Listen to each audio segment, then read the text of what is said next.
आदाब। मेरा नाम वसीम अकबर है और मैं पीएचडी कर रहा हूँ अभी यूनिवर्सिटी ऑफ दिल्ली में।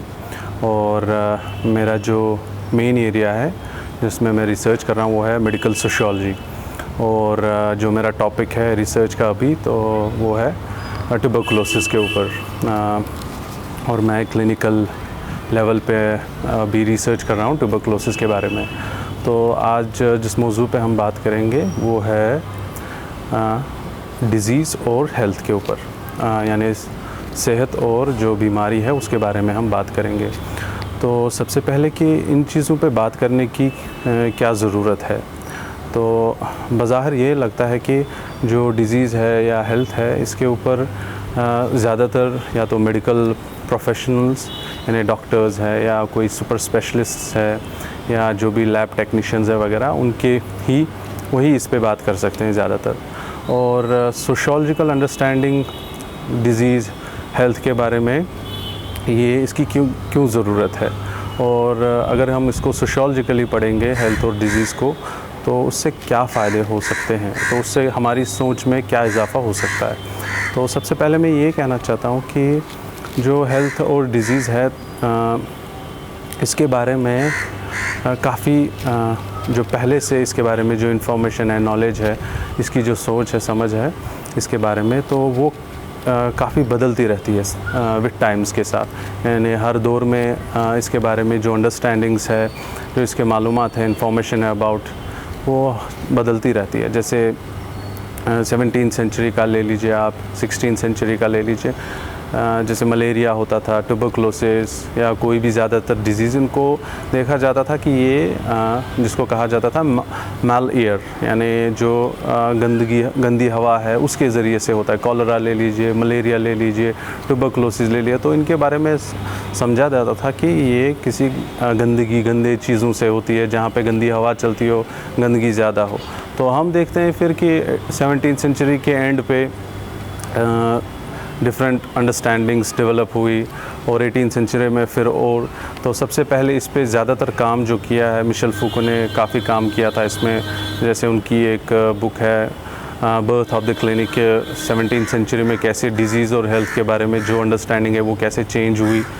पहले क्या हुआ करता था कि एक उनको हम कहते हैं नोसोलॉजीज़, एक टेबल्स हुआ करती थी जिसके ज़रिए से डॉक्टर जाएगा, पेशेंट को देखेंगे उसके हिसाब से कि इनको जो बीमारी है तो आगे जाके ये बीमारी कैसे इवॉल्व होगी, जिसको प्रोग्नोसिस कहते थे। तो इसके बारे में वो नोसोलॉजीज़ ही गाइड करती थी एक डॉक्टर को। और मिशेल फूको का कहना है कि जैसे 17th सेंचुरी के एंड में और 18th सेंचुरी के स्टार्टिंग में ये चेंज हुआ। वहाँ पे हमने क्या देखा कि जो डिज़ीज़ है इसको अब नोसोलॉजीज़, नोसोग्राम्स के ज़रिए से नहीं जानने लगे लोग, अब इसको डॉक्टर्स थ्रू पेशेंट्स बॉडी के उससे जानने लगे। यानी जो डिज़ीज़ है it was just imposed on the body itself now. तो अब कहा गया, इसी के साथ नए डिसिप्लिन्स इमर्ज हुए 18th सेंचुरी में, जैसे एनाटमी है, पैथोलॉजिकल एनाटमीज़ हुई है, पैथोफिजियोलॉजीज़ इमर्ज हुई है at the beginning of the 18th century. तो इसके ज़रिए से क्या देखा हमने कि जो बीमारी है, हेल्थ है, इसको हम बॉडी ऑफ द पेशेंट यानी उसके ज़रिए से ही अब जानने लगे। तो जो मेरा रिसर्च है मैं इसको थोड़ा हट के देख रहा हूँ कि जो फाउंडेशंस है इस understanding of health and disease को, उसके जानने के लिए एक और चीज़ की जानने की ज़रूरत है और वो है डायग्नोसिस। बिकॉज़ ये डायग्नोसिस ही है एक ऐसी चीज़ जिसके ज़रिए से हम हेल्थ डिज़ीज़ को जान सकते हैं। ये डायग्नोसिस इतना ज़रूरी क्यों है, क्योंकि आपको पता ही है कि जैसे कोविड के बारे में, अगर किसी को कोविड है या नहीं है ये डायग्नोस्टिक टेक्नोलॉजीज़ ही बताएंगे कि अगर इसको कोविड है कि नहीं है। और अगर कोविड नहीं है तो उसको वो एज़ डिज़ीज़ पर्सन नहीं माना जाएगा। तो एक डायग्नोस्टिक कैटेगरीज़ बनाई गई है कोविड के लिए, ट्यूबरकुलोसिस के लिए, कॉलरा के लिए, मलेरिया। तो इन कैटेगरीज़ के ज़रिए से ही हम किसी को बता सकते हैं कि ये बीमार है कि नहीं है। तो ये डायग्नोसिस कैसे बनता है, कहाँ से इसके बारे में इंफॉर्मेशन आती है, नॉलेज कैसे क्रिएट की जाती है, तो ये जानना बहुत ही ज़रूरी है अगर हमको जानना है कि हेल्थ और डिज़ीज़ ये असल में है क्या चीज़ें। तो जो मेरा एरिया है, मेरा एरिया लार्जली फोकस्ड है सोशियोलॉजी ऑफ डायग्नोसिस। तो मेरे लिए जो ये डायग्नोसिस है ये सिंपली डॉक्टर पेशेंट की जो इंटरेक्शन होती है उसमें इमर्ज नहीं होता है। इसके अलावा भी कुछ चीज़ें हैं जिसके ज़रिए से डायग्नोसिस को कंस्ट्रक्ट किया जाता है। तो काफ़ी फैक्टर्स है जिनसे डिटर्मिन होता है कि डायग्नोसिस क्या होगा, कैसे बना जाएगा, जिसको हम कहते हैं कि सोशल कंस्ट्रक्शन ऑफ डायग्नोसिस। तो एक एग्जांपल मैं यहाँ पे ये देना चाहता हूँ कि जैसे अगर आप देखेंगे 17वीं सेंचुरी में होमोसेक्सुअलिटी को कंसिडर किया जाता है कि ये एक मेंटल डिसऑर्डर है। जैसे कुछ कंपेंडियम्स बोलते हैं उनको, जैसे ICD international classification of disease, DSM diagnostic and statistical manual of mental disorders, उनमें कंसिडर किया जाता था ये एक मेंटल डिसऑर्डर है। और हम देखते हैं फिर DSM-4 में ये चेंज हो गया एंटायरली कि ये अब डिसऑर्डर मेंटल डिसऑर्डर नहीं है, इट्स एक्चुअली अ सोशल, एक सोशली हम कंस्ट्रक्ट करते हैं इसको एज अ डिसऑर्डर। तो कुछ फैक्टर्स है जिनके ज़रिए से डिटर्मिन होता है कि डिज़ीज़ क्या है और हेल्थ क्या है। तो इसी के हम देखते हैं फिर कि 18वीं सेंचुरी में या आज करंट टाइम्स में हमने डीक्रिमिनलाइज़ किया है होमोसेक्सुअलिटी को। तो वो किसकी वजह से? क्योंकि डायग्नोसिस शिफ्ट हुआ है, चेंज हुआ है डायग्नोसिस। तो पहले के जो डायग्नोसिस हुआ करते थे वो एंटायरली पैथोलॉजी बेस्ड होते थे। पैथोलॉजिकल एनाटमी को अंडरस्टैंड जब हम करते थे उसके बिना पे हम कहते थे कि यानी डॉक्टर लोग कहते थे कि इनको डिज़ीज़ है कि नहीं है। तो फिर हम देखते हैं कि 18वीं सेंचुरी 19वीं सेंचुरी में ये काफ़ी अंडरस्टैंडिंग भी चेंज हुई। जैसे एनाटमी से लेकर अब हम मॉलिक्यूलर लेवल पे आ गए हैं।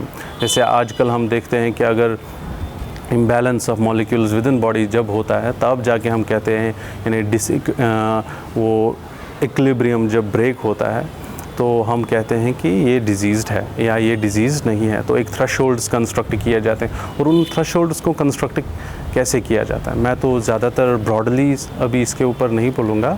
तो मैं एक पॉइंट उठाऊँगा यहाँ पे कि जो डायग्नोसिस है वो काफ़ी फैक्टर्स की वजह से उसको कंस्ट्रक्ट किया जाता है। सोशल फैक्टर्स है, जैसे मैंने अभी बताया कि समाज ही हमारा लोग समझेंगे कि ये एक कंडीशन एक पैथोलॉजिकल है, जैसे होमोसेक्सुअलिटी के बारे में, या एडल्ट्स या हम दूसरी चीज़ें हैं जैसे प्रेगनेंसी को भी अब हम एज अ देखते हैं कि कोई बीमारी जैसे है तो इसको हम हॉस्पिटल ले जाएंगे, वहाँ पे सी सेक्शंस हम देखते हैं कि कैसे बढ़ गए हैं, जबकि वो नेसेसरली नहीं है। हर एक बर्थ के लिए सी सेक्शन ज़रूरी नहीं है। काफ़ी सर्वेज हुए जिनसे ये पता चला है कि ये नेसेसरी नहीं है। और इसी तरह हम देखेंगे जैसे फ़ीमेल हाइजीन के बारे में कि कैसे उसको मेडिकलाइज़ किया गया है कि फ़ीमेल जो नेचुरल कंडीशंस है उनको भी कैसे मेडिकल साइंसेस से देखा गया, ना कि उनको नॉन मेडिकल साइंसेस से देखने की ज़रूरत है। तो मैं एक चीज़ पे आज फोकस करूँगा, वो है कि कैसे जिनको हम कहते हैं फार्मा इंडस्ट्रीज़ कैसे डिटर्मिन करती है कि डायग्नोसिस को कैसे कंस्ट्रक्ट किया जाएगा और डायग्नोसिस में क्या क्या चीज़ें होंगी। तो उनका एक सबसे बड़ा यानी नॉलेज गैदरिंग जो सोर्स होते हैं वो होते हैं क्लिनिकल ट्रायल्स। तो क्लिनिकल ट्रायल से हमें सबसे पहले इन्फॉर्मेशन मिलती है कि ये मेडिसिन किस काम का है और मेडिसिन की ही ज़रूरत है कि नहीं, कौन सी कंडीशन को मेडिकली हमें देखना है और किसको हम मेडिकली नहीं देख सकेंगे। जैसे सुसाइड को उसको मेडिकली नहीं देखा जाता है, उसको कहा जाता है सोशल प्रेशर्स की वजह से है, फैमिली प्रेशर्स की वजह से हम उसको स्टडी करेंगे, लेकिन हम उसको as bodily as pathology of body नहीं देखेंगे। तो ये डिटर्मिन करेंगे एंटायरली कि जो ये नॉलेज प्रोड्यूसिंग नोडल पॉइंट्स होते हैं वो कैसे इसको देखते हैं हर एक डिज़ीज़ को।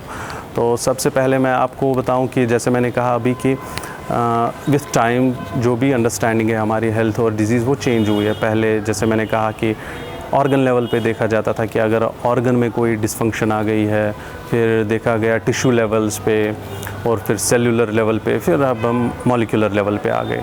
तो इसलिए आजकल हम कहते हैं कि अगर सपोज़ किसी का कोलेस्ट्रॉल लेवल हाई हो गया एक थ्रेशोल्ड के बाद उसको हम मानेंगे कि ये इसको डिज़ीज़ हो गई है। तो उसका नाम हम जैसे हार्ट अटैक को हमने रिलेट किया है कोलेस्ट्रॉल लेवल्स के साथ, डायबिटीज़ को हमने शुगर लेवल्स के साथ, इसी तरह हमने हाइपरटेंशन को ब्लड प्रेशर इसके साथ जोड़ा। ये कैसे? क्योंकि काफ़ी क्लिनिकल ट्रायल्स होती है, और उन क्लिनिकल ट्रायल्स को कौन कंडक्ट करता है, वो है बिग फार्मा इंडस्ट्रीज़, जो एक मेन पार्ट है डायग्नोसिस को बनाने में, क्योंकि सारा इन्फॉर्मेशन यानी किसी चीज़ को देखने के एक जो वे होता है, जो तरीका है, the way you see at the things, वो है फार्मा इंडस्ट्रीज़ कैसे उसको देखेंगे। जैसे आजकल काफ़ी जो फार्मा इंडस्ट्री है वो पुश करती है टुवर्ड्स के अर्ली डायग्नोसिस होना चाहिए, ताकि हम अर्ली किसी भी डिज़ीज़ को कैप्चर कर सकें और हम उसको इफ़ेक्टिवली ट्रीट करें। इसलिए हम देखते हैं जैसे मेमोग्राम्स काफ़ी ज़्यादा हाइक हुआ है, लोगों को पर्टिकुलरली फ़ीमेल्स को कहा जाता है कि आप ये टेस्ट्स करवा लीजिए, आप देख लीजिए कि आप कितने रिस्क पे हो टू डेवलप लेटर ऑन आपकी लाइफ में, अगर कोई भी डिफरेंट कैंसर्स है वो कैसे आप डेवलप हो सकते हैं आपकी बॉडी में, तो उसके लिए आपको डिफरेंट टेस्ट करवाने पड़ेंगे। तो वो टेस्ट्स कौन कंस्ट्रक्ट करता है, वो कितने इफ़ेक्टिव होते हैं, उनकी एफिकेसी, स्पेसिफिसिटी, वो कितना एक्यूरेसी वो कैप्चर कर पाते हैं, वो सारा डिटर्मिन करेंगे फार्मा इंडस्ट्रीज़। तो लेकिन इसका मतलब ये नहीं है कि कोई कॉन्स्पिरेसी हो रही है। तो हमें देखना है कि जो ये फार्मा इंडस्ट्रीज़ है वो रिलाई करते हैं अब सबसे ज़्यादा टेक्नोलॉजी के ऊपर। तो जो भी हमें टेक्नोलॉजी के ज़रिए से जो भी हम रीड करेंगे वो डिटर्मिन करेगी टेक्नोलॉजी ही कि डिज़ीज़ है कि नहीं है। जैसे अभी कोविड के बारे में आप देख लीजिए, रैपिड टेस्ट हो रहे हैं या स्पूटम का हो रहा है, सलेवा का हो रहा है, जो भी है वो डिफरेंट टेक्नोलॉजीज़ के ज़रिए, जैसे PCR वगैरह जो भी है, तो उनके ज़रिए से ही पता चलेगा हमें। यानी जो डायग्नोसिस है वो एंटायरली डिपेंडेंट हो गया टेक्नोलॉजी के ऊपर, और क्लिनिकल जो पार्ट है वो काफ़ी हद तक अब ख़त्म हो गया है। जैसे मैंने कहा 17वीं सेंचुरी में क्लिनिकल पार्ट बहुत ही ज़्यादा था। अब देखते हैं हम कि टेक्नोलॉजीज़ काफ़ी ज़्यादा उनके जो नंबर्स है काफ़ी बढ़ गए हैं। तो इसी टेक्नोलॉजी की वजह से भी आप देख सकते हो कि कैसे नंबर ऑफ़ डिजीज़ इंक्रीज़ हुई है, और जब नंबर ऑफ़ डिजीज़ इंक्रीज़ हुई है, टेक्नोलॉजीज़ इंक्रीज़ हुई है, तो हम देखते हैं कि इसका जो सलूशन है, यानी हीलिंग का, क्योरिंग का जो सलूशन है वो कहा जाता है, टाउट किया जाता है कि it's only in the medicines itself. तो इसलिए आपको ड्रग्स काफ़ी दिए जाते हैं, और वो भी फॉर लॉन्गर ड्यूरेशंस, जिनको हम क्रॉनिक डिजीज़। तो जैसे डूमिट का काम है इस पे, जोसेफ डूमिट का काम है, वो कहते हैं कि ड्रग्स एज इफ अब लाइफ बन गए, कि जब तक आप ड्रग्स नहीं लेंगे तो आपकी जो लाइफ है, क्वालिटी ऑफ लाइफ, वो इम्प्रूव नहीं होगी। तो इसीलिए हम देखते हैं कि जो एक्सपोनेंशियल राइज ऑफ मेडिकेशन है इन लाइफ, और वो काफ़ी बढ़ गई है। और आप ये देख लीजिए यहाँ पे कि कैसे हम लोगों को भी ये समझाया जाता है कि जब भी आप जो आपकी हेल्थ है, या अगर आपको कोई भी डिज़ीज़ होगी, वो एंटायरली डिपेंडेंट है कि आपका हेल्थ सीकिंग बिहेवियर कैसा है, या आपका बिहेवियर कैसा है।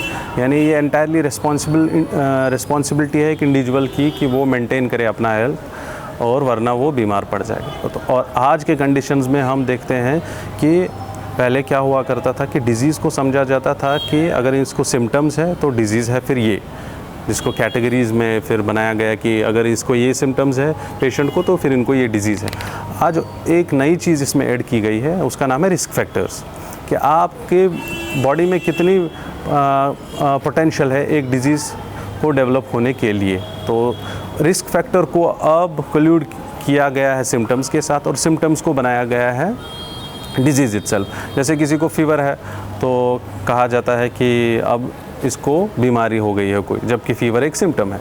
तो इसलिए आप केरला वगैरह में भी देखेंगे कि फ़ीवर क्लिनिक्स बन गए थे, या अभी कोविड में ही देख लीजिए आपको थर्मल जो भी स्कैनिंग है उसके ज़रिए से बताया जाएगा, जबकि वो एक सिम्टम हो सकता है कई सारी चीज़ों के। तो लेकिन क्या है कि आप देख सकते हैं कि चैनलाइज कैसे किया जाता है, और आपको कैसे रिस्पॉन्सिबल ठहराया जाता है कि आपको अपने सेहत के बारे में सोचना पड़ेगा, कॉन्शियस रहना पड़ेगा। इसलिए हम देखते हैं कि आजकल हमको ये भी कहा जाता है, जैसे बच्चे को, जब किसी बच्चे की बर्थ होती है तो उसको कहा जाता है कि माँ को सीखना है कि कैसे इसको दूध देना है, और उसके लिए बनाया गया है फॉर्मूला मिल्क। वो दिए जाते हैं कि इसी से सब कुछ होगा। अब जो नेचुरली उनको दिया जाता था वो मिलता नहीं है। जैसे सी सेक्शंस के बारे में मैंने कहा कि सबको कहा जाता है कि इंस्टीट्यूशनल डिलीवरी मतलब सी सेक्शंस, और हम देख रहे हैं कि एक्सपोनेंशियल राइज है, जबकि कुछ ही परसेंट्स में ज़रूरत है सी सेक्शंस की। तो हम देख सकते हैं कि कैसे अब जो अंडरस्टैंडिंग है वो शिफ्ट हो रही है विथ एवरी टाइम। एक अपना एक अंडरस्टैंडिंग होता है जिसको कंस्ट्रक्ट करने के पीछे काफ़ी मतलब फैक्टर्स का इन्फ्लुएंस रहता है। तो जैसे मैंने कहा कि बिग फार्मा जो है उनका डायग्नोसिस को कंस्ट्रक्ट करने में काफ़ी इम्पोर्टेंट रोल है उनका। तो कैसे एक पब्लिक लेवल पे भी अंडरस्टैंडिंग को चेंज करने की ज़रूरत है ताकि वो अडॉप्ट कर सके वो टेक्नोलॉजीज़ या न्यूअर डायग्नोस्टिक कैटेगरीज़ हैं, उनको कैसे वो लोग भी एक्सेप्ट करें। तो हम देख सकते हैं कि जो पहले एक इंडिविजुअल के बारे में मेडिसिन एज एन इंस्टीट्यूशन पहले अंडरस्टैंड डिजीज़ और हेल्थ को एक इंडिविजुअल लेवल पे अंडरस्टैंड करते थे। अब जैसे मॉलिक्यूलर लेवल पे शिफ्ट हुआ है कि डिजीज़ होती है एक्चुअली में एट मॉलिक्यूलर लेवल, अब ये इंडिविजुअल लेवल पे नहीं है। तो इससे क्या हुआ कि हम देखते हैं कि इसको कैपिटलाइज करने के लिए फार्मा इंडस्ट्रीज़ ने क्या किया कि हमें ड्रग्स प्रोवाइड करने हैं ताकि हम एक एस्टैब्लिश करें नॉर्म एक जिसके ज़रिए से एक individual day to day life activity कर सके। तो ड्रग्स का जब हुआ कि अगर हम ड्रग्स दे देंगे और वो फॉर लॉन्गर ड्यूरेशन ना चले तो फिर कोई प्रॉफिट मेकिंग बिजनेस नहीं बनेगा। तो इसलिए शिफ्ट क्या हुआ कि यहाँ पे हम एक देखते हैं कि जो बिग फार्मा है वो इन्वेस्ट करते हैं towards mass production of drugs, और जहाँ पे हम देखते हैं फिर जैसे बीपी की किसी को शिकायत है तो उनको ड्रग्स लेने पड़ेंगे थ्रू आउट लाइफ टाइम। वहाँ पे क्या होगा कि कभी भी ये नहीं कहेंगे कि इनको कब बंद करना है। जैसे अगर आप देखेंगे डेटा उठाएंगे NFHS का, वहाँ पे आप देखेंगे कि कितने % लोग जिनको हाइपर टेंशन की शिकायत कभी हुई है लाइफ में लेकिन वो हाइपरटेंसिव नहीं है, प्री हाइपरटेंसिव एक कैटेगरी बनाई गई है, वो ज़्यादा % ऑफ लोग ज़्यादा दवाई खाते हैं एज़ कम्पेयर टू जिनको हाइपरटेंशन है। तो यहाँ आप देख सकते हैं कि रिस्क फैक्टर को कैसे डिजीज़ इटसेल्फ कैटेगराइज किया है। तो इसकी वजह से हम क्या देखेंगे, आजकल हर कोई कहता है कि अगर आप टेस्ट कराओगे तो बीमार निकलोगे ही। वो इसलिए है क्योंकि हमने एक जो कन्वेंशनल विजडम थी कि इंसान बीमार होता है, सेहतमंद इंसान बीमार होता है। यहाँ पे क्या है कि एक बीमार इंसान सेहतमंद हो सकता है अगर वो ड्रग्स ले ले तो, या ये टेस्ट पहले करवाए। इसी के जैसे कैंसर में ही आप देख लीजिए कि डिफरेंट स्क्रीनिंग बिफोर डिजीज़ लगने से पहले ही आपको कहा जाता है, और कितने ही % लोगों को फिर वो डेवलप होगी इन फ्यूचर वो डिज़ीज़।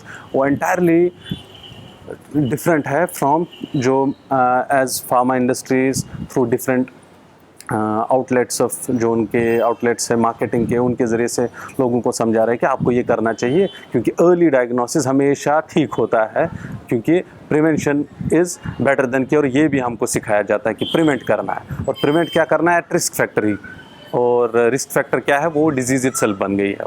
तो इसलिए हम देखते हैं कि मेडिसिन का अब नंबर ऑफ़ मेडिसिन हर कोई मतलब इन एवरीडे लाइफ वो बढ़ गए हैं। आप देख लीजिए कि कितनी ये इनकी मार्केटिंग बढ़ गई है, ना कि सिर्फ मेडिसिन्स की लेकिन डायग्नोस्टिक टेक्नोलॉजी की इन इटसेल्फ। और अब क्लिनिकल रोल तो वो हो गया कि जैसे डॉक्टर अब आपको डायग्नोस करेंगे on the basis of technology itself. अब इसीलिए हम देखते हैं कि पहले डॉक्टर्स हाथ लगाते थे पेशेंट्स को, अब वो ख़त्म।